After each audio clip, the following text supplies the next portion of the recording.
Aloha Jivas, welcome to another reading of Bhagavad Gita as it is by A.C. Bhaktivedanta Swami Prabhupad. We are reading chapter 3, Karma Yoga, and we are on text 35. Shreyam svadharmo vagunaha paradharmat svanushtitat Swadharme nitanam shreya paradharmo bhayavaha. It is far better to discharge one's prescribed duties, even though they may be faulty, than another's duties.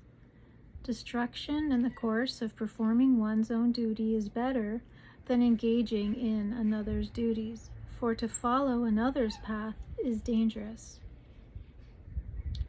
Purport. One should therefore discharge his prescribed duties in full Krishna consciousness, rather than those prescribed for others. Prescribed duties complement one's psychophysical condition under the spell of the modes of material nature. Spiritual duties are as ordered by the spiritual master for the transcendental service of Krishna, but both materially or spiritually, one should stick to his prescribed duties, even up to death, rather than imitate another's prescribed duties.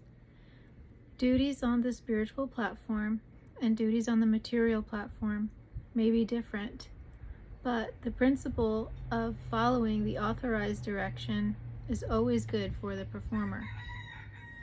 When one is under the spell of the modes of material nature, one should follow the prescribed rules for particular situations and should not imitate others. For example, a Brahmin who is in the mode of goodness is non-violent, whereas a Kshatriya who is in the mode of passion is allowed to be violent. So a Brahmin is like a priest or a teacher, and a Kshatriya is like a warrior or soldier. Okay, so as such, for a Kshatriya, it is better to be vanquished following the rules of violence than to imitate a Brahmin who follows the principles of non-violence. Everyone has to cleanse his heart by a gradual process, not abruptly. However, when one transcends the modes of material nature and is fully situated in Krishna consciousness, he can perform anything and everything under the direction of the bona fide spiritual master. In that complete stage of Krishna consciousness, the Kshatriya may act as a Brahmin, or a Brahmin may act as a Kshatriya. In the transcendental stage, the distinctions of the material world do not apply.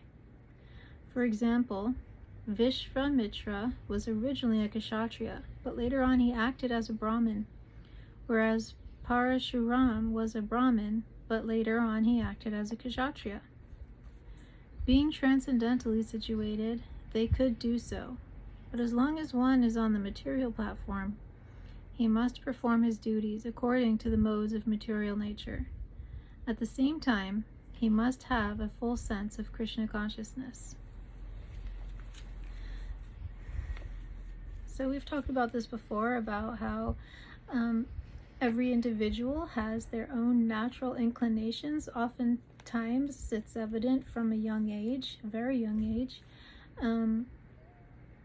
Somebody's temperament, what skills they have, what their likes are, what things that they're drawn to, and following that instinctual pull is, along the lines of acting in accordance with your dharma, your duties.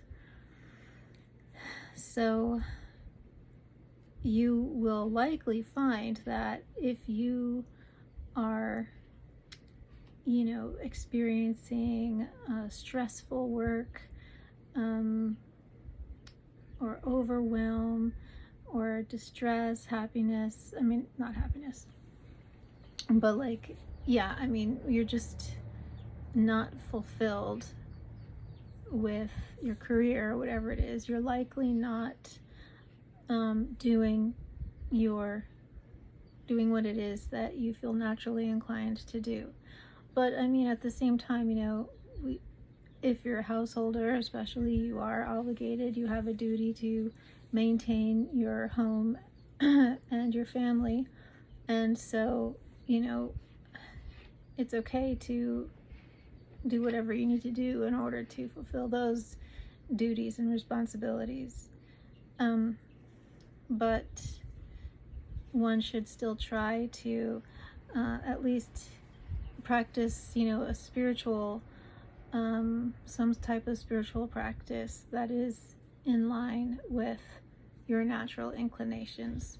So, for example, a spiritual practice doesn't necessarily have to be like sitting and meditating, unless you're naturally inclined to want or need that time and space. For meditation can be different for different people that just have different quality of personality.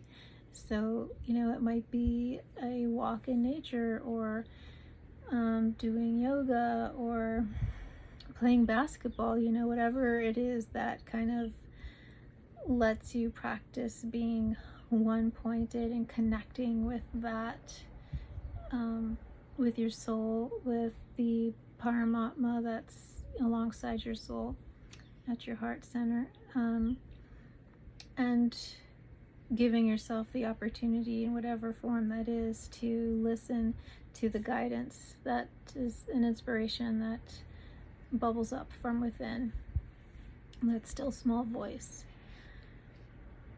So yeah, I mean, that's really good advice for anyone that is,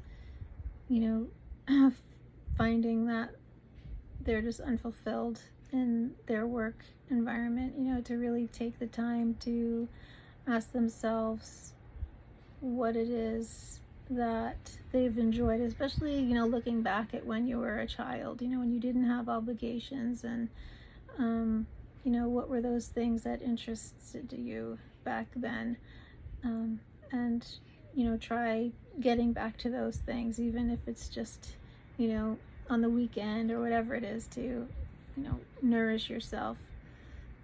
So I hope you all are having a awesome day, and I will see you next time. Hare Krishna.